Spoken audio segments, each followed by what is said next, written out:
All right, police are on high alert along the busy N1 route in Limpopo. This Easter weekend, at least 2 people lost their lives, while 6 others survived with no injuries in 2 separate incidents in the Waterberg District. This is on the N1 and the R510 routes. This was last night. Let's get more on this now, and we speak to our reporter, Bafedile Moerane, who is on the N1 route just outside Polokwane. Bafedile, good morning to you. At the moment, it doesn't look like there is peak traffic, but rest assured, towards the afternoon, people will start making their way. In fact, many of them will probably have already done that overnight.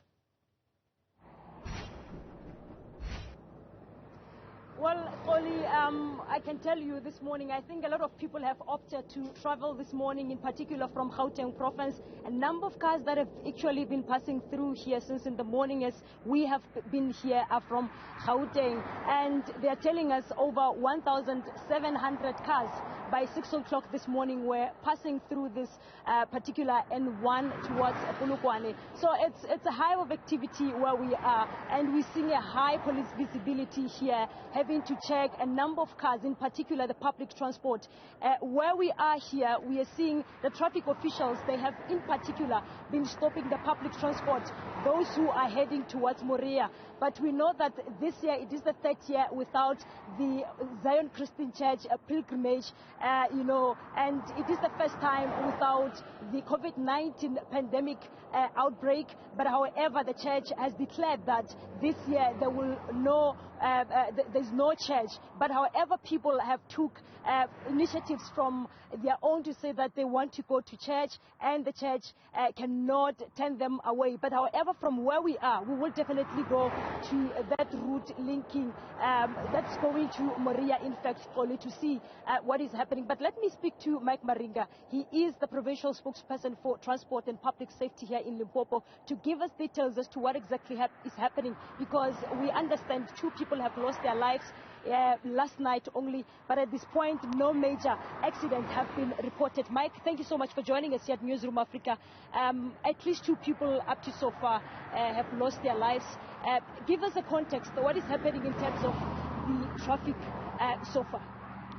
Good morning to you. Good morning to our viewers. Let me confirm that this morning we woke up to sad news of 2 people who have passed on. The first accident was reported on the N1 just outside Bilabila, where a driver of a BMW lost control of the vehicle and it overturned. Unfortunately, a female 18-year-old passenger was declared dead on the scene. The other one happened on the R510 road. It's towards Tabazimbi and Northam. It was a side swipe between a VW Polo and a Hyundai, where unfortunately the driver of the Polo was certified dead on the scene. But coming back to the issue of traffic, as you rightly indicated when you introduced the matter, the Kranskop toll gate is still a hive of activities. We have plus minus 1,700 vehicles that were recorded passing there early this morning. So at this point, this is the N1 bypass. All the traffic that is coming from R101 and the N1 to Polokwane, this is where it disperses to different provincial routes. The R36 towards Vegasport, R71 that passes through Moria. You've got R81 that goes to Giani, Malamulele, all the way to the Kruger National Park. But you must also understand that the N1 bypass also connects to Makado all the way to the Bay Bridge border post. That's why you have seen buses that were stopped here. Some of them are heading towards the border post, and also the trucks that are also heading towards the border. Traffic-wise, for now, it's calm. It's only those 2 fatal accidents that we have recorded. The minister said we should at least reduce the carnage by at least 25% as a country. We've got 2 down in Limpopo. Last year, after Easter, we had 34 fatalities. It's still not bad. We know the death of 1 person is 1 too many, but we are hoping that from today, we won't be hearing of any other fatality. Any arrests that have been made up to so far, and also, any tickets? How many tickets have you issued since the operation? Yeah, we started our operation yesterday at Kranskop around 6:30 in the morning, where we were checking compliance in general, especially on public transportation. Our people here in the province still rely on buses, still rely on taxis to commute. So at that particular point where we had an operation, there were a number of tickets that were issued for various offenses.